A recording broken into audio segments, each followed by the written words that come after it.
Bismillahirrahmanirrahim. Assalamualaikum warahmatullahi wabarakatuh. Salam sejahtera untuk kita semua. Shalom, Om Swastiastu, Namo Buddhaya, salam kebajikan. Yang terhormat dosen bahasa Indonesia yaitu Bapak Aditya Pratama dan teman-teman yang saya cintai. Puji syukur marilah kita panjatkan kepada Tuhan Yang Maha Esa, serta sholawat dan salam tak lupa tercurahkan kepada Nabi Muhammad Sallallahu Alaihi Wasallam. Pada kesempatan kali ini saya akan membahas topik mengenai perilaku komunikasi pengguna sosial media TikTok dalam pernyataan eksistensi diri. Sebelumnya izinkan saya memperkenalkan diri. Nama saya Tia Fauzia dari kelas 1B Ilmu Komunikasi. Teman-teman yang saya hormati, langsung saja kita menyimak materinya.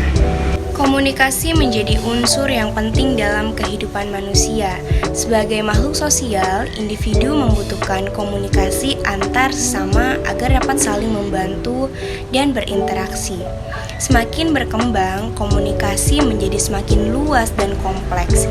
Bahkan, manusia satu dengan lainnya dapat saling terhubung dengan sangat mudah karena adanya perkembangan teknologi. Menurut Nasrullah 2015, sosial media adalah media dari internet yang memberikan kesempatan penggunanya untuk mengekspresikan diri hingga berinteraksi, membangun relasi, membagikan ide, dan membentuk suatu ikatan sosial secara virtual. Sosial media memungkinkan para penggunanya untuk dapat terkoneksi satu sama lain yang dilakukan secara daring tanpa ada batasan apapun melalui perangkat aplikasi khusus yang terhubung ke jaringan internet. Seiring berjalannya waktu, sosial media menjadi primadona di tengah masyarakat. Fasilitas yang ditawarkan semakin berkembang, yang menjadikan sosial media ini semakin populer. Menurut laporan dari media Inggris yang dinaungi oleh Housewife, pada 11 Februari 2021, mereka mengunggah laporan yang berjudul Digital 2021, The Latest Insight into the State of Digital, yang berisikan penelitian tentang penggunaan sosial media di berbagai negara, tak terkecuali di Indonesia.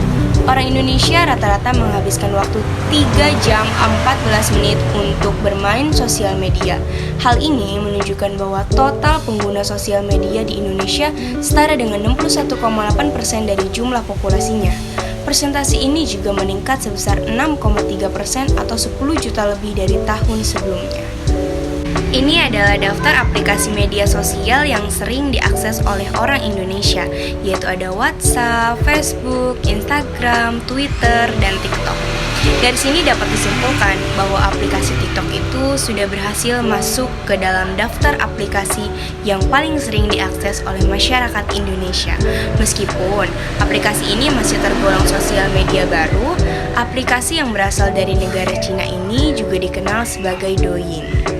Secara umum, aplikasi TikTok merupakan platform media online yang menghadirkan video pendek berdurasi 15-30 detik. Kini, TikTok telah menjadi tren baru dan budaya populer di Indonesia.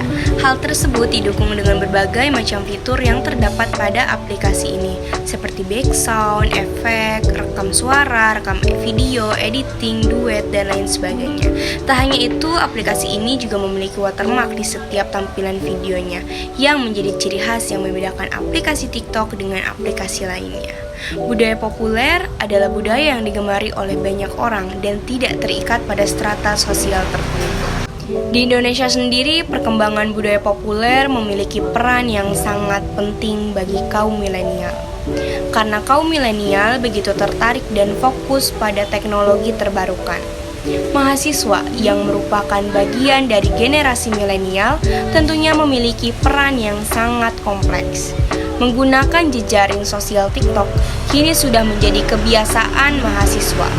Mereka dapat berbagi semua aktivitas, kreativitas, kebahagiaan, serta informasi yang kemudian mereka unggah di masing-masing akun miliknya.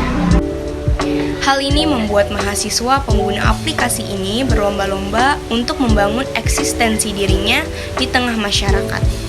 Perubahan ini secara tidak langsung mempengaruhi setiap manusia untuk berusaha meningkatkan cara berkomunikasi yang bisa membawa mereka pada keadaan sosial yang lebih tinggi. Melalui rangkaian video dengan berbagai konten kreatif yang dibagikan, mulai dari konten berbau fashion, make up, fotografi, lifestyle, dance, hingga promosi penjualan produk, dan masih banyak lagi. Aplikasi TikTok juga dimanfaatkan untuk mempresentasikan siapa penggunanya yang dapat membentuk suatu perilaku komunikasi.